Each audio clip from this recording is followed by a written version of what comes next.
Congratulations on another great performance. Sorry, brother. You've had a few minutes to think about it. How are you feeling about the fight now? I feel great, man. I feel great. We still here, you know. I told you guys I was the motto. We still here, you know. The motto of this fight was still here. Remind them. I mean, I think I screamed at half of you guys already out there. You did. So. That's how I felt. Yeah, was that just because of you felt maybe you were being overlooked since the last fight, and you wanted to just remind people, hey, I'm still one of the best in the world? Bro, you're only as good as your last fight. And I told you guys I had that Vogue fight. That was the last fight, the last taste that they had of me, and here's what it is. You know, I was here with that Cater fight. I heard the same thing all over again. That Arnold was going to be the guy. He's going to break my chin. He's going to put him out too slow, too old, whatever it is. And we went out there. We got to prove it. You know, I wanted to go out there, hit, and not get hit. Me and my boy have been vibing out to some Roy Jones Jr. body head bangers, and forgot to go out there looking good doing it. You know. Do those comments actually piss you off, or do you kind of just understand that's the nature of the game? But when people are kind of like, oh, you're only as good as your last fight, his chin's going to get checked out and stuff, does it piss you off, or how does it make you feel? I just laugh, bro. I just laugh. Half these guys talking about it probably never fought a day in their life, so they wouldn't know, you know? So at the end of the day, it is what it is, you know? I come from this sport. I'm in the gaming world. Oh, my gosh, the gaming world is even more worse of shit talkers. So at the end of the day, it's all right. Yeah. What did the last 10 seconds were pretty exciting there. It was a little bit of a throwback there, huh? Pretty fun, yeah. I mean, he was coming. I thought he was going to come more sooner in like the fourth or fifth. Actually, in the fourth round. After the 3 rounds, I was like, yeah, we're probably up. He's going to step on the gas pedal now. This is when his inexperience is going to come. And he stayed calm. He was trying to get in there, but he couldn't figure it out. And fifth round, we already knew. I mean, you could listen to my corner, and they was like, he's going to be coming at you to stay. You know, don't get lazy, stay active the whole time. And, yeah, the last 10 seconds, he kept throwing. So I was like, I'll throw back. Yeah. I don't know if they officially ruled the last punch as a knockdown, but you knocked him down, right? Yeah, I would think so. I hope so. It was a knockdown. I did. I mean, I got to go talk to Des up there, and they was asking why I wasn't talking to him. Alan is the nicest dude ever, bro. Like, in between, like, after we hit each other in the low blows, he'd be like, oh, sorry, bud, whatever. In between the rounds, he's like, thumb up at me with a smile. Like, bro, I can't talk shit to this guy. You know what I mean? He's a cool dude, so it is what it is. I saw you guys had a conversation backstage. What did you guys say to each other? I told him, bro, you're a legend. You're tough. And we'll probably see each other a bunch of times, so don't worry, bro. Keep training, get hard. And he said he wanted to come to Hawaii, show him around, so maybe after our career, because I have a feeling we're probably going to run it back. You've obviously fought like basically everyone in that division. Where does his skills rank up compared to some of the other guys that you faced? He's super good, bro. He's up there. I mean, his IQ is super good, man. I thought he'd be a little bit more inexperienced, but he brought it tonight. He came 5 rounds. I thought so.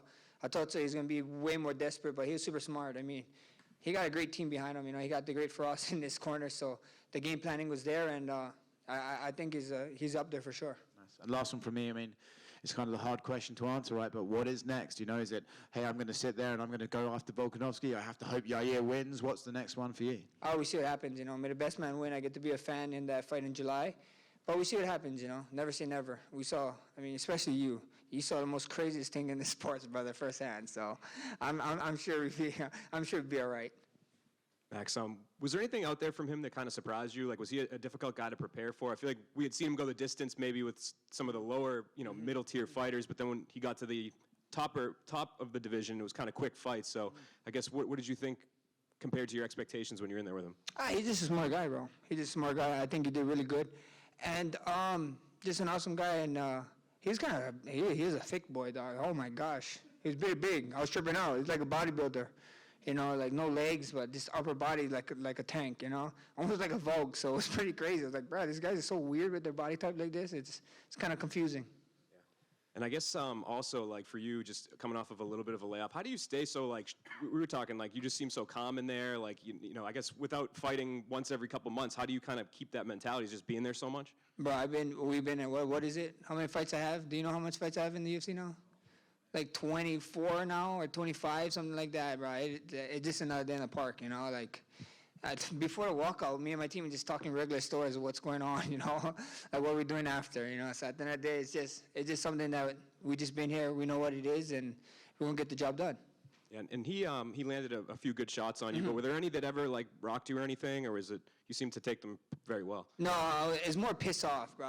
It's everybody's gonna try to land this stupid punch. It's just they're gonna jab and then they're gonna throw this overhand because my stupidity, I moved straight back instead of getting to an angle. And every time I move straight back, if you can wind the tape back, I'm getting landed by something big, a kick or one kick he landed. He landed I think so, I can remember like 5 or maybe 8 overhand lefts and a couple right hooks. I'm like, bro, come on. Like, I already know what they're going to do. They're putting a jab in my face and stepping in deep with a big overhand, so that's just on me. Max, in the featherweight division, you sort of look at all the top contenders who are in there with you. You've kind of faced most, if not all of them now, and it's kind of like a rematch tour at this point if you're carrying on at 45. Are you also potentially considering jumping up to 55, taking some new challenges on at 55 and maybe splitting your time between the two divisions just to freshen things up? We see what happens. Never say never, man. We can talk to the UFC and see if they let to do that. They don't like people splitting their time too much. But the beautiful thing is when you get a belt, you can do whatever you want. So that's the main goal right now. And give us a prediction for the next title fight at featherweight. How do you think that's going to go? I think it's going to be a way more contested fight than people think it is going to be. Yair is a super awkward guy to fight just because he's fast and lanky and spinny and flashy. And Volk is just a super hard guy to get ready for. You can't even find training partners that's like Volk, bro. The guy's like the thing. It's weird. So at the end of the day, I think it's gonna be an exciting fight, and I just get to be a fan, bro. I'm not gonna guess anything. I think so. It's gonna be an awkward fight for both of them, and may the best man win. You took some pretty heavy shots in there from Arnold tonight. I'm just curious, who's caught you the hardest at 45? Andre Fili. Fili. Andre Fili, he's the only guy that I ever got caught with, and I looked at the time, and I was like, what am I doing? And I remember going to the cage and being like, oh, shit, I think so. He hit me pretty hard. So Andre Fili is like the hardest cracker I felt at 45 for sure. Appreciate it. Thank you. Max, the Korean Zombie has mentioned a couple times that he would like to fight you. Brother. For one of his former... Korean Zombie, that's the only guys from that is the only guy in my time with the older guys that I didn't get to fight. I would love that fight. There's a fight in my agent's freaking country, Australia, coming up in, when is it? Australia's supposed to be happening sometime. Australia's supposed to be happening sometime. We don't know when. And if Korean Zombie wants it, he can get it. He can get it. So you want to fight him in I would love to fight. That was one of the guys I've been growing up and watching. I'm kind of tripping out how we didn't fight yet. How did we not fight? And if that's one of the guys, then that's one of the guys. I'd love to fight and share the octagon with him. He's one of the OGs that I didn't get to fight yet. That was like, we came up in the same era and we didn't fight each other. So if that's it, that's it. What video game has the worst online community? What video game? I don't know, bro. Apex right now is pretty heavy, pretty crazy. I've been away from Call of Duty a little bit, but Apex can get pretty toxic, brother. I'm telling you. When you catch these guys talking shit to you, do you say I'm Max? Oh, brother, my name on top of the game is Bless MMA /FB.GG, and you're not Max. You're not Max. They're talking shit to me. Yeah, I'm like, okay, whatever, So it's fine. Congrats. Thank you, brother. Hey, Max, in the middle. So, to answer your earlier question, I think this was your 27th fight in the UFC. 27. Oh, I was off a little bit. Just a little bit. Selling yourself short. This is your 8th decision in a row, all in 5-rounders. Yeah. What's the secret? Because you clearly aren't falling off, as some people said beforehand, but I don't know that we've ever seen anybody be able to do this and have these kind of fights. I got a great team behind me, man. I got a great team, a great wife. My wife been cooking for me, and my team been making us the way we train, how smart we train, the way we go on with training, the way if I get hurt, we take care of it. I got doctors and everything behind it. I got a great foundation behind me, man. Just like any house. If you don't got a strong foundation, that shit is gonna blow right over. So, build your foundation and build up. Congrats. Thank you. All good? Thank you, guys.